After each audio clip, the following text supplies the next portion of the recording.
आवाज त्यांचं नाव देवा, मळेगाव त्यांचं गाव देवा.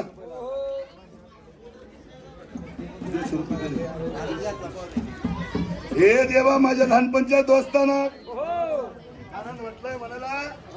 धनगराचं 52 बिरण, मुसलमानाचा 5 पीर म्हणजे देव समजा एकच आहे. आपल्या धर्माचा उद्धार करावा म्हणून यांनी 501 रुपयाची देणगी दान केली देवा. यांना आशीर्वाद.